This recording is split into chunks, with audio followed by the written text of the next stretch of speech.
Cutting south പ്രചാരണത്തിനെതിരെ Kesari സംഘടിപ്പിക്കുന്ന മാധ്യമ conclave ഇന്ന് തിരുവനന്തപുരത്ത് നടക്കുന്ന ബ്രിഡ് സൗത്ത് സമ്മേളനം വിഘടനവാദം ഉൾപ്പെടെയുള്ള വിഷയങ്ങൾ ചർച്ച ചെയ്യും. ദക്ഷിണ സംസ്ഥാനങ്ങൾ ഉത്തര ഭാരതത്തിൽ നിന്ന് വ്യത്യസ്തമാണെന്ന പ്രചാരണത്തിന് പിന്നാലെ മാധ്യമ താൽപര്യങ്ങളെ സെമിനാർ വിശകലനം ചെയ്യും. വടക്കേ ഇന്ത്യയിൽ നിന്നും വ്യത്യസ്തമായ നിലപാടുകളിലാണ് ദക്ഷിണ ഭാരതം ഊന്നൽ നൽകേണ്ടതെന്ന രീതിയിൽ മാധ്യമ പ്രചരണം വ്യാപകമാണ്. ഇത്തരം ദുഷ്പ്രചരണം നടത്തുന്ന മാധ്യമ അജണ്ടകൾക്കെതിരെയാണ് കേസരി ബ്രിഡ്ജ് സൗത്ത് മാധ്യമ കോൺക്ലേവ് സംഘടിപ്പിക്കുന്നത്. രാജ്യത്തിന്റെ അഖണ്ഡതയ്ക്ക് ഭംഗം വരുത്തുന്ന ഇത്തരം പ്രവണതകൾ സെമിനാർ ചർച്ച ചെയ്യും.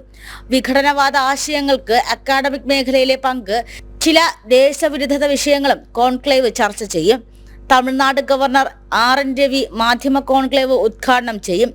മുൻ കേന്ദ്രമന്ത്രി രാജീവ് ചന്ദ്രശേഖർ, മുൻ DGP TP സെൻകുമാർ, പ്രജ്ഞ പ്രവാഹ് ദേശീയ സംയോജകൻ J നന്ദകുമാർ തുടങ്ങിയവർ കോൺക്ലേവിൽ പങ്കെടുക്കും. ജനം, തിരുവനന്തപുരം.